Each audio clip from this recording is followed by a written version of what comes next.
The day was January 27, 1670. The forces sent by Mughal Badshah Aurangzeb Alamgir had just demolished the temple.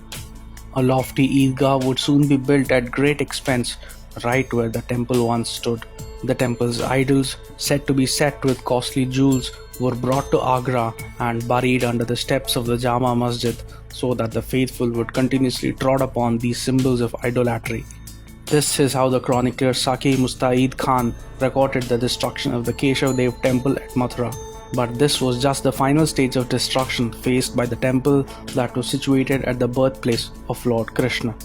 According to Hindu traditions, Lord Krishna was born to Devaki and Vasudeva in a prison cell where they were confined by his maternal uncle Kans, a king of Mathura, due to the prophecy of his death by the child of Devaki. Tradition holds that a temple dedicated to Sri Krishna was built at his birthplace by his great-grandson Vajranabhi.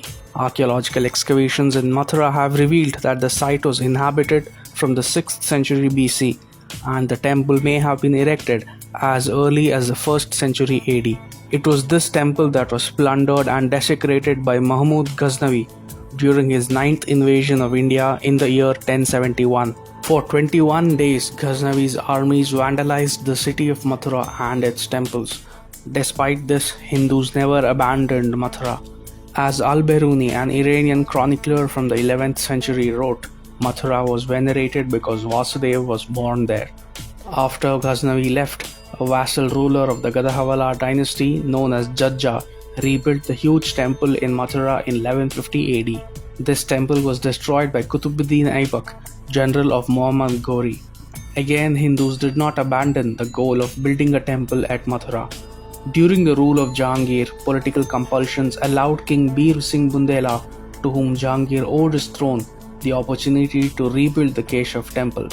In the words of Venetian traveller Niccolo Manucci, the temple was of such a height that its gilded pinnacle could be seen from Agra.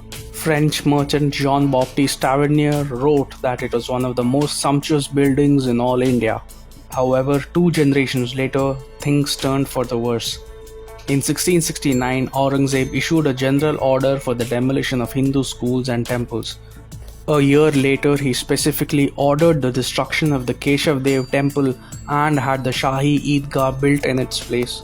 The wheel of history turned again when the Marathas regained control of Mathura and Agra in 1770.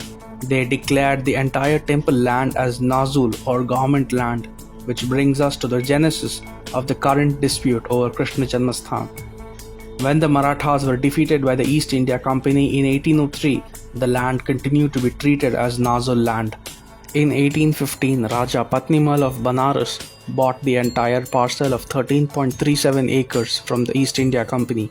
The Eidgah side launched various legal challenges to this sale, but all failed.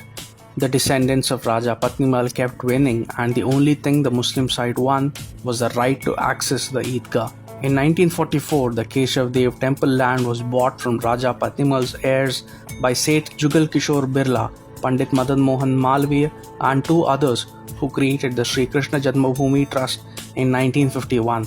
But this trust became non-functional, and a new trust, Sri Krishna Janmasthan Seva Sangh, entered into a compromise in 1968 with the Eidgah group to transfer some of the land. This transfer is now being challenged as illegal by a group of Sri Krishna devotees. The lawsuits at Kashi Vapi and Mathura Krishna Janmasthan are symbolic of a rising Indic civilizational consciousness. The various attempts at temple reclamation being seen in the country are a sign of a civilization awakening from its slumber.